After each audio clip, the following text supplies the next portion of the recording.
In this lecture, I'm going to show you how to install Node. If you're on Windows, open up Command Prompt. If you're on Mac or Linux, open up the terminal. First, let's see if you already have Node on your machine or not. So run node space dash dash version.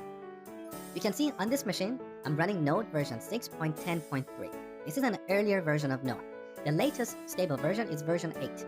Now on your machine, chances are you may not have Node or you might have an earlier version. Either way, I want you to install the latest version of Node. So open up your browser and head over to Node.js.org. On this homepage, you can see we have two versions for Node. One is the latest stable version, which is recommended for most users. At the time of recording this video, that's version 8.9.1. And there's always a newer version, which is experimental, and it might not be stable. So I want you to install the latest stable version. Also, take into account that in the future, when you're watching this video, chances are the latest stable version might be newer. If you're worried that this course is going to get outdated, don't worry. Because in this course, we're going to focus on the fundamentals. So I'm going to work with the core modules of Node. These core modules are stable. They have been there for a long time.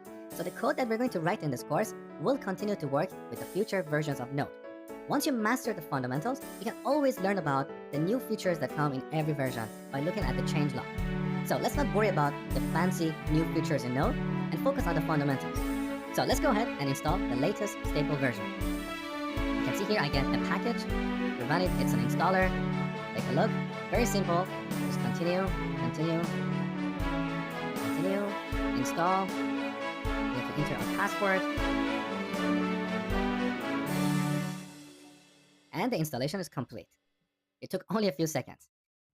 So now, back in the terminal, let's run node -- version one more time.